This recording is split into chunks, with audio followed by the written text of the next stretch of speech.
बिस्मिल्लाहिर्रहमानिर्रहीम। अस्सलाम वालेकुम नाज़रीन, मैं हूँ आरिफ हमीद भट्टी आम शरी।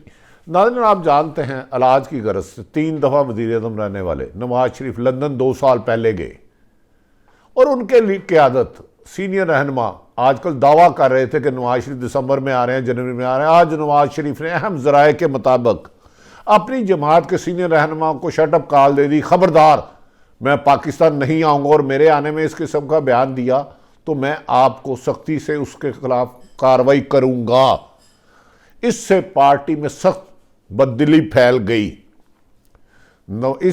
इसीलिए कहा जा रहा है कि नवाज शरीफ के साहबजादे हुसैन नवाज का भी 2 रोज़ कबल होने वाले मीडिया में इंटरव्यू में भी गुस्सा यही था कि उनके वालिद पाकिस्तान आना नहीं चाह रहे, वहाँ कारोबार कर रहे हैं और ये जान के भेज रहे हैं। जबकि नवाज शरीफ ने फैसला किया है कि वो किसी भी कीमत पर जब तक उन्हें फ़ौज इस्टेब्लिशमेंट गारंटी नहीं देगी पाकिस्तान नहीं आएंगे, या कम से कम जब तक इमरान खान की हुकूमत है पाकिस्तान वो नहीं आएंगे। दूसरी तरफ अपोजिशन की डील की बातें बहुत ज़्यादा चल रही थी और पिछले दिनों मुस्लिम लीग नून के शहबाज शरीफ की मुलाकातों की खबर भी मेरी नज़र में सच्ची है। लेकिन अचानक अब क्या हुआ? एक अहम तरीन मुल्क की शख्सियत ने एक दूसरी अहम तरीन शख्सियत में बारे में सख्त नामुनासिब गुफ्तगू की। अब जिम्मेदार ज़राए के मुताबिक है कि एक तरफ अपोजिशन लीडर शहबाज शरीफ नैब की तरफ नहीं जाते कि मुझे कोरोना हो सकता है और वो बीमार भी हैं। अब सदर मुस्लिम लीग नून कायद हस्ब इख्तलाफ शहबाज शरीफ ने कल चेयरमैन पीपल्स पार्टी बिलावल भुट्टो को टेलीफोन किया। दोनों रहनुमाओं के आपस में एक तवील मुशावरत हुई। मियाँ शहबाज शरीफ ने बिलावल भुट्टो को कल दोपहर के दोहराने पर दावत दे दी है।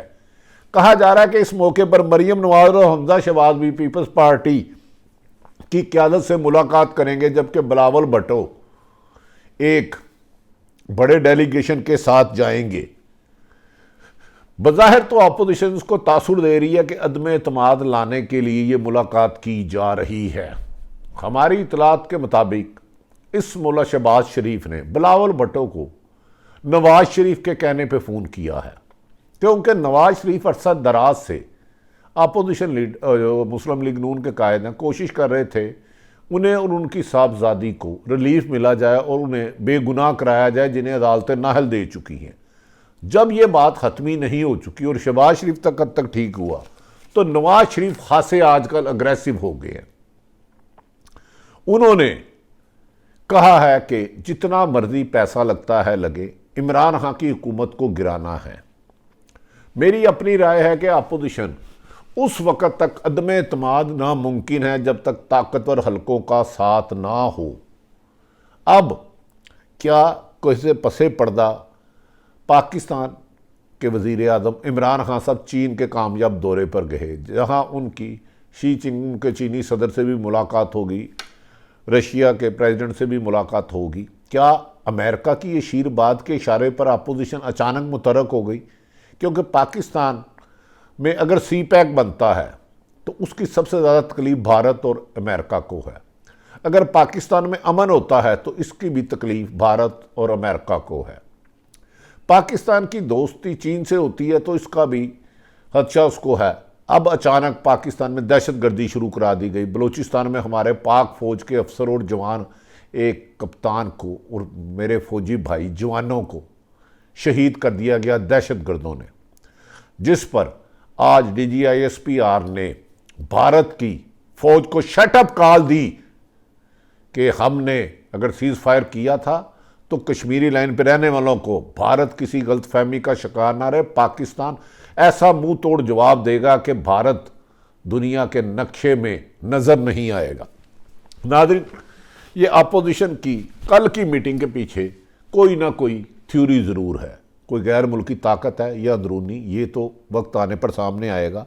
नहायत ज़िम्मेदार के बाद नवाज शरीफ वज़ीर-ए-आज़म पाकिस्तान साहब मुस्लिम लीग के कायद सजा याफ्ता नवाज शरीफ ने अपनी जमात के उन लोगों को जो पिछले दिनों में 2 माह से ये प्रोपेगेंडा कर रहे थे कि नवाज शरीफ पाकिस्तान आ रहे हैं, शटअप कॉल दिया और उन्होंने कहा खबरदार, आप मुझे मरवाना चाहते हो अपनी सियासत के लिए, मुझे अंदर करवाना चाहते हो, मैं पाकिस्तान नहीं आऊँगा जब तक कि इमरान खान की हुकूमत है। यहाँ मुझे ये यकीन दहानी ना करा दी जाए कि मेरी आते सार ही ज़मानत होगी या मुझे गिरफ्तार नहीं किया जाएगा। उस पर ताकतवर हलकों ने नवाज शरीफ और मरीम नवाज की हद तक कह दिया था कि ये अदालत में फ़ैसले हैं और अदालत से ही आपको रिलीफ होगा, जबकि शहबाज शरीफ की मुलाकातें भी हकीकत हैं। लेकिन शहबाज शरीफ ने भी नवाज शरीफ की ये ख्वाहिश ताकतवर हलकों तक पहुँचाई थी, तो उन्होंने कहा था कि पाक फ़ौज पर इस वक्त बहुत भारी जिम्मेदारी है। अफ़गानिस्तान की सूरत हाल है, भारत पाकिस्तान के का अमन तबाह करने पर तुला हुआ है, पाक फ़ौज के अफसर और जवानों पर दहशतगर्द हमला कर रहे हैं, लिहाजा हम सियासत में नहीं आएंगे और हमारा काम पाकिस्तान की फ़ौज, पाकिस्तान की शहर, पाकिस्तान की जगह और लोगों की जानो माल की हिफाजत है। जिस पर नवाज शरीफ को बुरा बनाया और उनकी पार्टी ने जो प्रोपोगंडा किया था आ रहे हैं, तो कहा जा रहा है कि नवाज शरीफ ने अपनी पार्टी के सीनियर लीडरशिप को फ़ोन करके कहा है, खबरदार अगर किसी ने मेरे पाकिस्तान में आने की बात की। इस पर कहा जाता 10 से ज़्यादा बड़े लीडर, सीनियर रहनुमा सख्त दिल बर्दाश्ता हो गए और उन्होंने कहा कि एक तरफ तो हम कुर्बानियाँ दे रहे हैं, नवाज शरीफ पहले भी सौदेबाजी करके मुशर्रफ से सऊदी अरब चले गए थे और अब फिर खुद लंदन चले गए हैं और सजाएं और केस मुकदमात हम पर चल रहे हैं। इसी के बाद ही दिल बर्दाश्ता को उठाने की तैयारी में मौलाना फजलुर रहमान ने भी वफाक के साथ सिंध पर चढ़ाई शुरू कर दी है। कहा जा रहा है लड़ाई के बाद अचानक अपोजिशन जमातें इकट्ठी होंगी और अदम एतमाद की कोशिश करेगी, जबकि नंबर गेम इनके पास पूरा नहीं है। अगर इस मौके पर वज़ीर आज़म पाकिस्तान ने दानिशमंदी और अक्लमंदी से काम ना किया तो अपोजिशन कोई फ़ायदा उठा सकती है, लेकिन वज़ीर आज़म की बेहतर हिकमत अमली, अगर उनके पार्टी के लोग ये खुद प्रोपेगेंडा ना करें कि मुस्लिम लीग के 4 लोग ताकतवर हलकों से मिले और उन्होंने वज़ीर आज़म बनने की कोशिश की और ख़ुद वज़ीर आज़म इमरान खान ने ये बात तर्क ना की कि कौन है जो साजिशें कर रहा है कि एक सजा याफ्ता, तो इनके लिए नुकसान होगा। अदरवाइज़ इमरान खान की हुकूमत 5 साल पूरी होती हुई नज़र आ रही है, क्योंकि अपोजिशन के इस मिल मिलाप में बज़ाहिर कोई वज़न नहीं लगता, क्योंकि जब भी चेयरमैन सेनेट हो, जॉइंट सेशन हो या सेशन हो या इवन के स्टेट बैंक तरमीमी बिल हो, अपोजिशन हमेशा नाकाम हुई और जल्द से जुलूस करके भी नाकाम हुई, लॉन्ग मार्च करके भी लॉन्ग मार्च हुई, इस्तीफ़ों के वादे से भी भागी और इमरान खान की बाल भी महंगा नहीं कर सकी। इमरान खान के ख़िलाफ़ कल भी कोई इशू था महंगाई, आज भी कोई इशू है तो महंगाई और बैड गवर्नर था। अगर गुड गवर्नर्स की तरफ आ गए तो यकीनन बेहतरी आएगी। नाज़रीन, इतलात आ रही है, कन्फर्म इतलात आ रही हैं कि नवाज शरीफ का सब्र जवाब दे गया है। नवाज शरीफ ने अपनी ही जमात के क्लास लेनी शुरू कर दी है। रोज़ रोज़ वापसी की खबरें चलाने वालों को नवाज शरीफ 2 घंटे तक एल सेशन में बेइज्जती करते रहे और कहा कि तो आपकी जुर्रत कैसे हुई कि आप बार बार मेरे वापस आने की डेटें दे रहे हैं और मुझे शर्मिंदा करा रहे हैं। कहा जा रहा है कि एक जियो टीवी पर, एक निजी टीवी पर उनके साहबजादे हुसैन नवाज साहब तशरीफ लाए और उन्होंने कहा भाड़ में गए, सारे भाड़ में गए लफ्ज़ ये इस्तेमाल किया। उनके गुस्से की भी वजह यह है कि उनके वालिद साहब को कोई रिलीफ नहीं मिल रहा, अगर वो पाकिस्तान आते हैं तो जेल में होगा, उसका उन्होंने इजहार कर दिया कि मेरे वालिद साहब पाकिस्तान नहीं आएंगे। तो सीनियर क़यादत जो ये ड्रामा कर रही थी कि नवाज शरीफ आ रहे हैं और उनका अवाम के लिए दिल धड़क रहा है, अब अवाम नवाज शरीफ ने उनके दिल की धड़कन बंद कर दी जो नवाज शरीफ के आने की डेटें दे रहे थे। अब तो नून लीग की क़यादत को मान जाना चाहिए कि उनके कायद नहीं आ रहे। नवाज शरीफ ने वाशगाफ लफ्ज़ों में वादा कर दिया है कि अभी मुझे वापस आने का कोई ना मशवरा दे ना हुक्म दे, मैं अपने दोस्त ममालिक जिनके कंधों पर सवार होकर आना था वो भी इजाज़त नहीं दे रहे। खान की हुकूमत के होते हुए मैंने पाकिस्तान नहीं आना जब तक मेरे केस ख़त्म नहीं होंगे, और उनके केस अदालत में जब तक वो आकर सरेंडर नहीं करते, जेल नहीं जाते, तो उनकी सज़ा माफ़ ही नहीं हो सकती। दूसरी जानिब इत्तलात है कि नवाज शरीफ ने मुकम्मल फिट हैं इस वक्त सेहत के लिहाज से, अल्हम्दुलिल्लाह ठीक है और अल्लाह ताला उनको सेहत ज़िंदगी दे, और वो लंदन में भरपूर तरीके से कारोबार की अपनी खुद निगरानी करें और अरबों रुपये कमा रहे हैं। उनकी अदालत पैसे में रोज़ बरोज़ इजाफा हो रहा है और ये भी कहा जा रहा है कि वो इन दिनों लंबे फैक्ट्री में नए कारोबार करने के लिए भी शुरू करें और सारा दिन कारोबार में मसरूफ़ रहते हैं।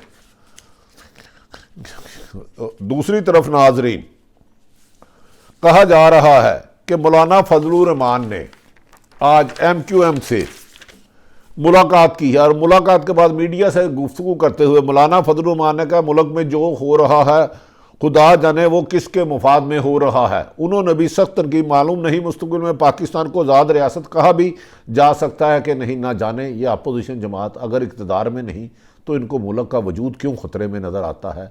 और 30-30 40 साल आपने क्या मुल्क के इक़्तिदार में रहे, जोकों की तरह खा गए। आज महंगाई है, इमरान खान कंट्रोल नहीं कर सके, लेकिन इसके ज़िम्मेदार असल साबिक़ हुक्मरान है, मौजूदा है। मैं इसको बरी ज़िम्मा नहीं कहता, लेकिन असल ज़िम्मेदार वो हैं जिन्होंने 3-3 बारियों में हुकूमत की।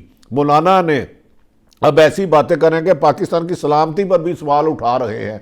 ना जाने मौलाना हुकूमत से दूर रहकर एबनॉर्मल हो चुके हैं और मुल्क के ये पाकिस्तान इंशाअल्लाह ताला रहेगा, लेकिन अगर इसकी अवाम जागती रही। इसके अलावा मौलाना पीपल्स पार्टी के खिलाफ MQM का साथ देने जा रहे हैं। कहा जा रहा है कि एक बड़ी लंबी चौड़ी साजिश हो रही है और फिर एक कोशिश की जाएगी अदम एतमाद की। मौलाना फजलुर रहमान ने कहा कि इख्तियारात निचली सतह तक मुंतकली की बात करते होने वाले इस मामले में आइन में बेहतरीन रहनुमाई करते हैं। मौलाना ने खासी तनकीद की है। दूसरी तरफ नाज़रीन अहम तरीन डेवलपमेंट हुई है। शहबाज शरीफ साहब की सेहत ठीक नहीं है और अल्लाह ताला उनको सेहत दे। कहा जा रहा है कि उन्होंने कायद हस्ब इख्तलाफ और जब मुस्लिम लीग नून के सरबराह शहबाज शरीफ ने बिलावल भुट्टो से टेलीफोन मुलाकात की और दोनों के माबीन मौजूदा सूरत हाल और बाज़ राय कह रहे हैं कि अदम एतमाद पर भी बात हुई। मियाँ शहबाज शरीफ ने बिलावल भुट्टो को कल दोपहर जहराने पे आने की दावत दी है। मरियम नवाज और हमजा शहबाज भी इस पर मौके पर मौजूद में होंगे और मुलाकात होंगे और वो भी पार्टी से मुलाकात करेंगे बिलावल भुट्टो से और बिलावल भुट्टो अपने बड़ी क़यादत के साथ जाएगा। मुलाकात में साबिक़ वज़ीर-ए-आज़म नवाज शरीफ की हदायत पर हुई होगी, जिम्मेदार ज़राए का कहना है। ज़राए के मुताबिक साबिक़ सदर आसफ अली जरदारी भी कल शहबाज शरीफ और मरियम नवाज से मुलाकात करेंगे या फ़ोन पर रब्ता करेंगे, जबकि बिलावल पूरे डेलीगेशन में आएंगे। आसफ अली जरदारी और शहबाज शरीफ मरियम नवाज की मौजूदगी में अहम मसले मुतवक्को हैं। अगर कल आसफ अली जरदारी बिलावल के साथ नहीं जाते तो अनकरीब शहबाज शरीफ और आसफ अली जरदारी की भी मुलाकात होगी। और बार ज़िम्मेदार कहते हैं कि आसफ अली जरदारी और नवाज शरीफ की पिछले 3 दिनों में 2 दफ़ा टेलीफोन पर गुफ्तगू हो गई और इमरान खान की हुकूमत से छुटकारा लेने के लिए दोनों ने अपने हिकमत अमली बनाई है। जबकि ज़िम्मेदार ज़राए कह रहे हैं कि आसफ अली जरदारी फिर नून लीग को इस्तेमाल कर रहे हैं या नून लीग उनको इस्तेमाल कर रही है, क्योंकि इनके खिलाफ अददी गेम नहीं, लेकिन कोई वजह है कि अचानक दोबारा पीपल्स पार्टी और नून लीग आ रही है। कहीं पाकिस्तान के वज़ीर-ए-आज़म की चीन के साथ दोस्ती और चीन में वहाँ उनका इस्तकबाल और अमेरिकी गैर मुल्की ताकतों का एजेंडा तो नहीं है। बहरहाल इमरान खान की हुकूमत हमारी इतला के मुताबिक उसे अपोजिशन से किसी किस्म का कोई ख़तरा नहीं है। नाज़रीन, कहा जा रहा है कि नवाज शरीफ की रिपोर्ट्स का जायज़ा लेने के लिए पंजाब हुकूमत ने मेडिकल बोर्ड तश्कील दे दी है। महकमा दाखिला ने पंजाब ने 10वीं महकमा स्पेशलाइजेशन हेल्थ को भिजवा दी हैं। मेडिकल बोर्ड को नवाज शरीफ की सेहत से मुतल्लिक नई दस्तावेज भिजवाई गई हैं। 9 रुकनी बोर्ड रिपोर्ट्स का से मुतल्लिक 5 रोज़ में अपनी रिपोर्ट पेश करेगा और उसके बाद लाहौर हाई कोर्ट से रजू किया जाएगा और उसमें जो उन्होंने उनके साहबजादे हुसैन नवाज ने कहा भाड़ में जाए अदालती फैसले को, उसकी भी वीडियो रिकॉर्डिंग ली जाएगी। दूसरी तरफ सिक्योरिटी फोर्सेस बलोचिस्तान के इलाके कच्छ में क्लीनेस ऑपरेशन हुआ। कोशाब, पंजगोर और दीगर इलाकों में सिक्योरिटी फोर्सेस पर हमले में मुलव्वस 3 दहशतगर्द मारे गए। हलाक होने वालों में 2/3 वैल्यू टारगेट दहशतगर्द भी शामिल हैं। ISPR के मुताबिक 2 दहशतगर्द पंजगोड़ हमले में मतलूब थे।